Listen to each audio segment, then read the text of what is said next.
Selamat datang kembali. Hari ini kita mau dalami satu cerita asal-usul yang menurut saya menarik banget. Ini dari bab 1 buku Building a Second Green. Judulnya, Di Mana Semuanya Bermula. Sumber kita ya bab itu sendiri. Misi kita kali ini coba memahami gimana sebuah krisis pribadi gitu ya, bisa melahirkan konsep otak kedua. Ini kan metode pengelolaan informasi yang ternyata, wah, ampuh banget. Ada kutipan bagus nih dari David Allen di awal. Pikiran Anda itu untuk punya ide, bukan buat nahan ide. Nah, kita coba bedah yuk. Gimana ini nyambung ke perjalanan penulisnya, si Tiago Forte. Jadi ceritanya tuh dimulai pas penulisnya ini masih kuliah. Tahun ketiga lah kira-kira. Tiba-tiba aja ada rasa sakit aneh gitu, di belakang tenggorokannya, persisten gitu. Awalnya mungkin dikira biasa aja ya. Iya, mungkin. Tapi dokter udah periksa nggak nemu penyebab fisik apa-apa. Yang bikin khawatir tuh rasa sakitnya ini malah makin parah, berbulan-bulan gitu. Wah, Sampai titik di mana buat ngomong, buat nelan, bahkan ketawa aja itu sakit. Kebayang nggak sih gangguannya kayak apa? kebayang banget. Pasti frustrasi ya. Udah coba berbagai tes diagnostik, scan, bolak-balik spesialis. Nggak ada jawabannya. Nggak ada jawaban jelas. Ini prosesnya lama loh, bisa berbulan-bulan, bahkan tahunan. Nggak jelas gitu, sampai akhirnya ada dokter yang kasih resep obat anti kejang. Lumayan kuat obatnya. Obat anti kejang buat tenggorokan. Iya, mungkin buat meredakan saraf atau gimana ya. Obat ini memang kasih sedikit kelegaan sih dari sakitnya, tapi ada tapinya. Harganya mahal. Mahal dalam artian efek sampingnya gitu. Di sumber kita disebutin detailnya lumayan bikin ngeri juga ya. Betul, efek sampingnya ternyata parah banget. Dia ngalamin mati rasa di seluruh tubuh. Dan yang lebih parah, kehilangan memori jangka pendek. Signifikan loh hilangnya. Astaga. Dia sampai bilang rasanya kayak usia 24 tahun, tapi pikirannya udah kayak orang 80 tahun. Coba bayangin ya, baru jalan-jalan kemana gitu lupa.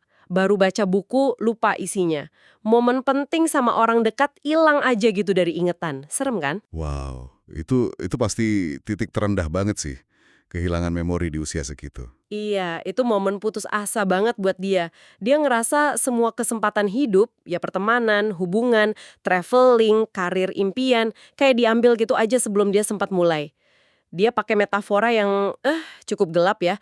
Kayak tirai gelap diturunkan di atas panggung hidupnya bahkan sebelum acaranya mulai. Kebayang kan rasa putus asanya? Iya, kebayang banget. Tapi kan seringnya dari titik paling bawah gitu justru muncul pencerahan ya. Gimana dia mulai bangkit dari situ? Nah, ini menariknya. Titik baliknya justru terjadi di tempat yang sering bikin dia frustrasi. Ruang tunggu dokter. Lagi-lagi nunggu giliran, dia kayak dapet epiphany gitu. Dia sadar, dia di persimpangan jalan nih. Mau terus pasrah sama proses medis yang nggak jelas, atau dia ambil alih sendiri kesehatannya. Momen kesadaran ini penting banget. Oke. Terus langkah konkretnya apa setelah sadar itu? Pasti nggak gampang juga kan? Langkah pertamanya mungkin kedengeran simple ya, tapi ini fundamental banget. Dia ambil jurnalnya, terus mulai nulis. Nulis? Iya, nulis. Dia tumpahin semua. Sejarah kondisinya gimana menurut dia, perawatan apa yang berhasil, apa yang gagal, harapannya apa yang rela dia korbanin. Arti sembuh buat dia tuh apa. Proses nulis ini bantu banget buat jernihin pikiran dia yang lagi kalut. Nah, ini sebenarnya inti dari pengelolaan informasi kan. Ngubah yang di dalam kepala jadi sesuatu yang konkret, yang bisa dilihat, bisa dianalisis di kertas. Jadi nulis itu langkah awal buat ambil kendali lagi ya? Terus, ada langkah berani lainnya nggak setelah itu? Ada. Setelah nulis, dia jadi merasa lebih berdaya gitu. Dia ke meja resepsionis, terus minta sesuatu yang nggak biasa. Minta semua salinan rekam medisnya. Semua? Iya, semua. Kita ngomongin ratusan halaman dokumen loh ini. Ini nunjukin tekadnya udah bulat buat bener-bener paham apa yang terjadi sama dirinya. Ratusan halaman? Gila, itu gimana ngelolanya coba? Kalau bentuknya kertas semua, tantangan baru lagi itu. Nah, bener banget. Tumpukan kertas setebel itu kan nggak praktis ya buat dianalisis. Disinilah teknologi mulai masuk. Solusinya, dia pindai, scan gitu, tiap halaman ke komputer di rumahnya. Nah, ini dia nih cikal bakal sistem digitalnya. Apa bedanya yang dia rasain pas udah jadi digital gitu? Bedanya jauh banget. Catatan digital ini kan bisa di-search, dicari kata kuncinya, bisa diatur ulang gampang, dikasih catatan tambahan, ditandain, bahkan di-share kalau perlu. Ini mengubah peran dia, dari yang tadinya pasien pasif, jadi kayak manajer proyek buat penyakitnya sendiri. Dia mulai nyatet detail tiap ketemu dokter, nyatet saran mana yang dia coba, nyiapin pertanyaan buat pertemuan berikutnya, jadi proaktif banget. Jadi tindakan nge-scan dokumen yang kayaknya sepele itu sebenarnya jadi fondasi penting ya buat sistem yang lebih besar nanti. Persis. Justru karena semua info udah terkumpul digital, pola-pola mulai kelihatan. Pola yang tadinya mungkin ketutup tumpukan kertas atau keburu lupa gara-gara efek samping obat. Dengan info ini plus bantuan dokter tentunya, dia akhirnya nemuin kemungkinan diagnosis gangguan suara fungsional atau functional voice disorder. Gangguan suara fungsional. Maksudnya gimana tuh? Artinya, masalahnya itu bukan karena ada infeksi atau kerusakan fisik permanen di tenggorokannya, tapi lebih ke cara kerja otot-otot di sekitar situ. Semacam masalah koordinasi otot gitu. Ternyata kan ada banyak banget otot yang terlibat cuma buat nelen aja, bisa lebih dari 50 pasang, dan itu bisa dipicu macam-macam, termasuk stres atau kebiasaan. Oh, jadi bukan infeksi tapi lebih ke fungsi ototnya ya. Ini penemuan penting banget dong. Penting banget. Ini juga yang bikin dia makin paham soal mind-body connection. Gimana kondisi pikiran dan emosi kita itu bisa langsung ngaruh ke fungsi fisik tubuh. Dia jadi sadar, obat anti kejang itu ya cuma neken gejalanya aja, bukan nyembuhin akarnya. Malah ngehalangin dia buat paham apa yang sebenarnya terjadi. Kondisinya ini bukan sesuatu yang bisa diberesin cuma pakai pil. Oke, dengan pemahaman baru ini, plus catatan digitalnya itu, gimana akhirnya dia nemuin jalan buat pulih? Nah, karena catatannya udah rapi, dia bisa riset lebih terarah. Dia dalemi macam-macam. Teknik napas, nutrisi, kebiasaan vokal dia gimana. Bahkan coba nelusuri ada nggak kaitan sama pengalaman masa lalu atau stres ke sistem sarafnya. Berdasarkan riset itu, dia mulai bikin eksperimen pribadi. Dia coba ubah gaya hidupnya secara terukur. Misalnya, perbaiki pola makan, rutin meditasi, terus dikombinasiin sama latihan suara khusus dari terapis. Dia coba sendiri gitu ya, eksperimen. Gimana hasilnya? Hasilnya positif banget. Sakitnya emang nggak hilang total 100%, tapi jadi jauh lebih bisa dikontrol. Udah nggak mendominasi hidupnya lagi lah. Di titik inilah dia benar-benar ngerasain nilai catatannya itu. Jadi catatannya itu yang bantu dia lihat polanya ya? Iya, catatannya kasih perspektif. Bantu lihat gambaran besarnya. Dan yang paling penting, bikin dia bisa ngubah tumpukan info mentah jadi solusi praktis yang bisa dia coba. Buat dia, sistem catatan ini sama pentingnya kayak obat atau terapi dalam proses sembuhnya. Ini nunjukin sesuatu yang penting sih. Seringkali inovasi terbaik itu lahir bukan dari rencana hebat, tapi dari kebutuhan pribadi yang mendesak buat mecahin masalah nyata. Luar biasa ya. Gimana kesulitan malah jadi awal sebuah sistem. Tapi kan dia nggak berhenti di situ ya. Dia mulai lihat potensi yang lebih gede dari temuannya ini. Bener banget. Pengalaman ini kayak nyalain obsesi baru buat dia. Tentang potensi teknologi, bukan cuma buat nyimpen info, tapi buat nyalurin dan ngelola secara aktif. Dia sadar catatan digital itu ada sihirnya sendiri. Sihir? Maksudnya? Ya, beda sama coletan tangan yang statis gitu kan. Catatan digital bisa diisi gambar, link, macam-macam file. Dan yang paling penting, bisa dibentuk, dihubung-hubungin, diarahkan buat tujuan tertentu. Fleksibel banget pokoknya.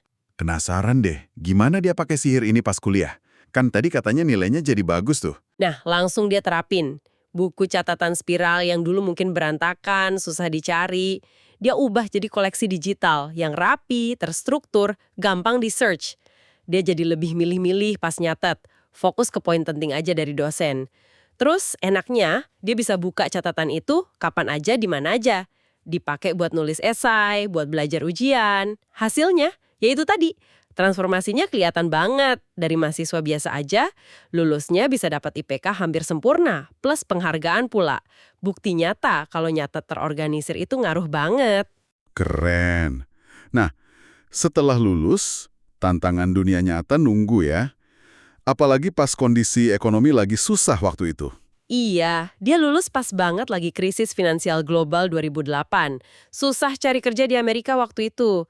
Nah, di situasi itu, dia ambil pilihan yang cukup, berani ya, gabung Peace Corps. Itu program relawan pemerintah AS yang kirim orang ke luar negeri. Oh, Peace Corps? Dia ditempatin di mana? Dia ditugasin ngajar bahasa Inggris di sekolah kecil gitu, di pedesaan Ukraina Timur.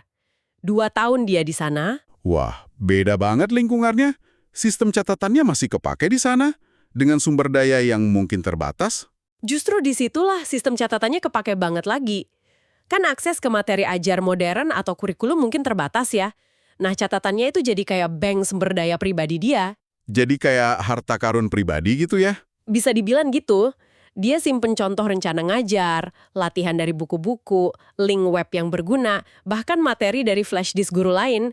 Dia kumpulin idiom, ungkapan gaul, biar ngajarnya lebih asik. Malah, dia juga ngajarin prinsip dasar produktivitas ke murid-muridnya udah lebih gede. Kayak cara bikin jadwal belajar, cara nyatet yang efektif, nentuin tujuan, dan dampaknya tuh jangka panjang loh.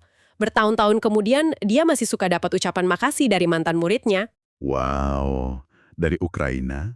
Terus loncatnya jauh banget ya ke pusat teknologi dunia. Iya bener, abis dari Peace Corps, dia pindah ke San Francisco.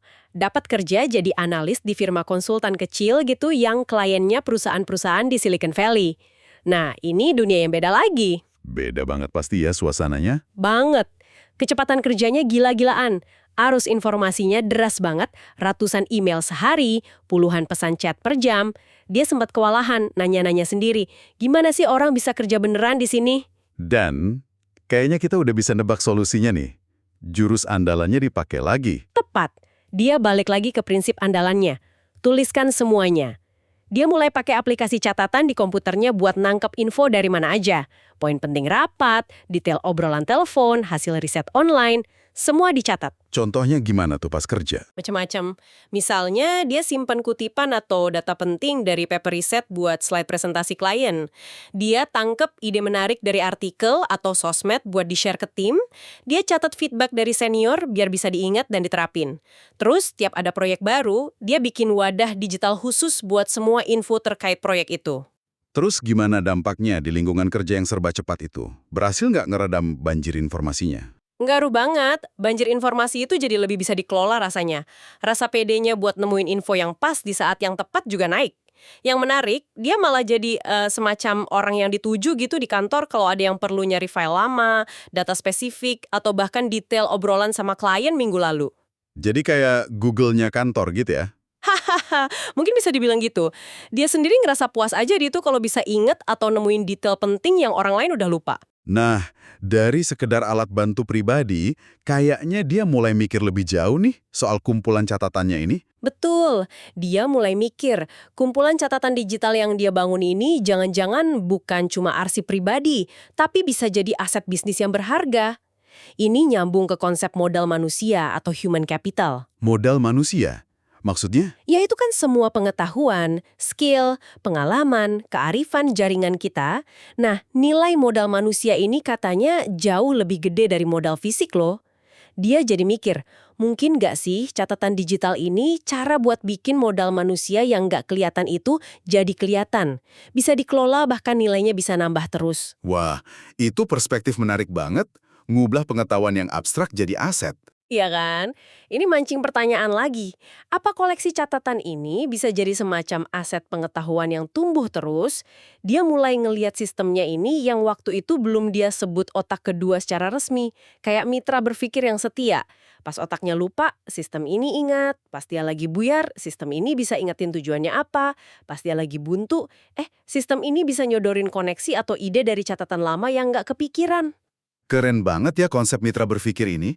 Terus, dari situ akhirnya muncul niat buat bagiin metodenya ke orang lain. Prosesnya alami sih. Beberapa teman kantornya lihat cara dia kerja. Terus mulai nanya-nanya, minta diajarin.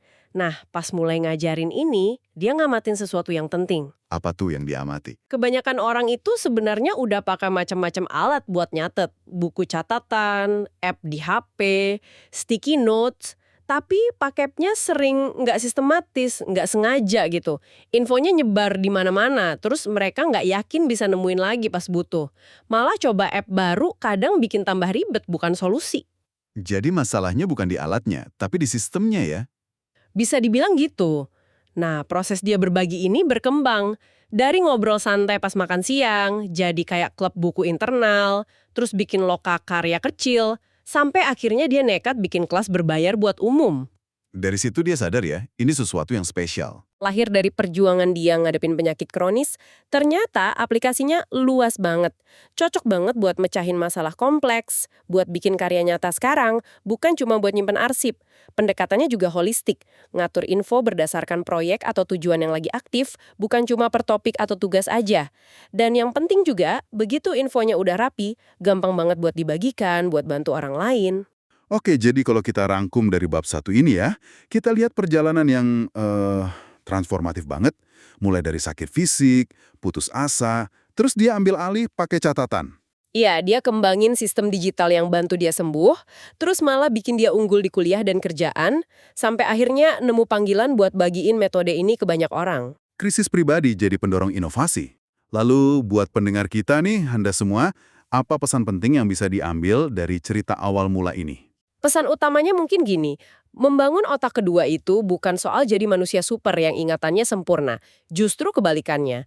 Ini soal kita ngakuin keterbatasan otak kita gampang lupa, capek, gampang ke distract, dan kita secara cerdas bangun sistem di luar diri kita buat ngatasin itu.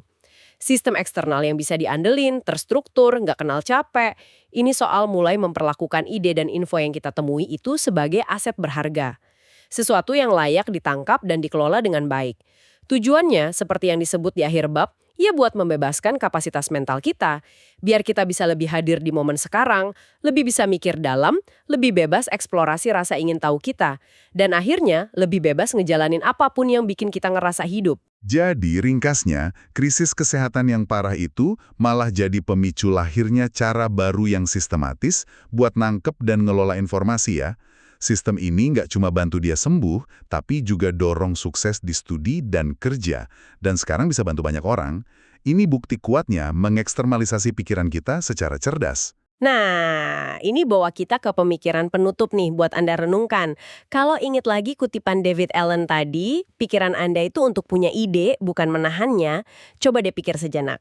Ada nggak satu perubahan kecil aja yang bisa Anda mulai hari ini buat kosongin sedikit ruang di pikiran Anda?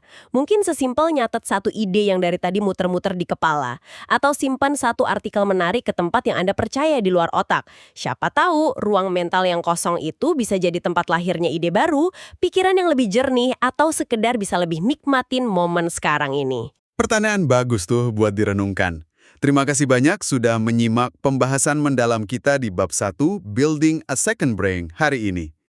Sampai ketemu lagi di pembahasan berikutnya ya.